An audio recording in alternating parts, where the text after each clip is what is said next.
আমার কাছে কিছু গাছের দানা আছে, যে দানাগুলো আগের বছরই যে গাছের দানা, মানে সেই মানে ফলগুলো পাকিয়ে তার থেকেই রেখেছিলাম।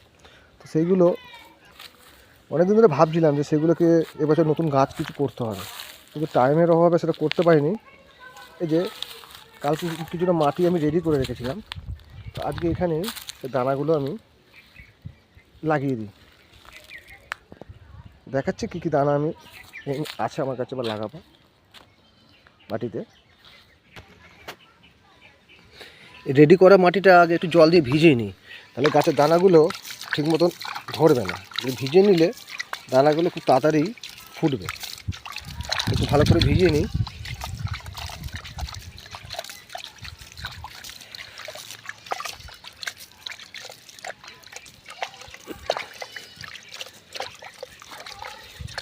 এবার দানাগুলোতে দিলে দানাগুলো ফুটে যাবে সব কটাই ভালোভাবে। ওই জন্যই জলটা দিয়ে নিচ্ছি, মাটিটা শুকনো মাটি তো। দেখাই কী কী দানা আছে। যে প্যাকেটের মধ্যে সব রাখা ছিল, খুব যত্ন করে আমি রেখেছিলাম প্যাকেট করে, নষ্ট না হয়ে যায়। এটা চিচিঙ্গের দানা,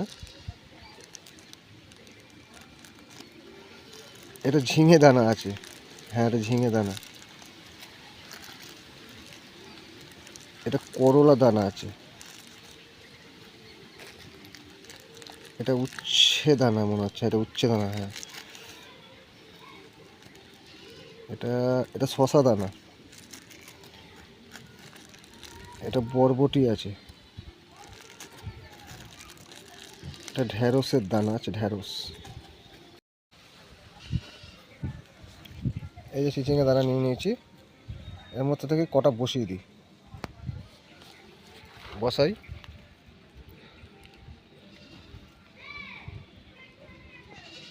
এই হালকা করে খালি টাচ দিয়ে দেবো, সব হয়ে যাবে।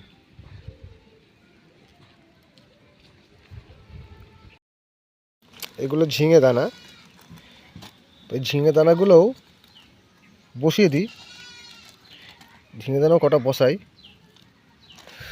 ঝিঙে দানাও কটা বসিয়ে দিই।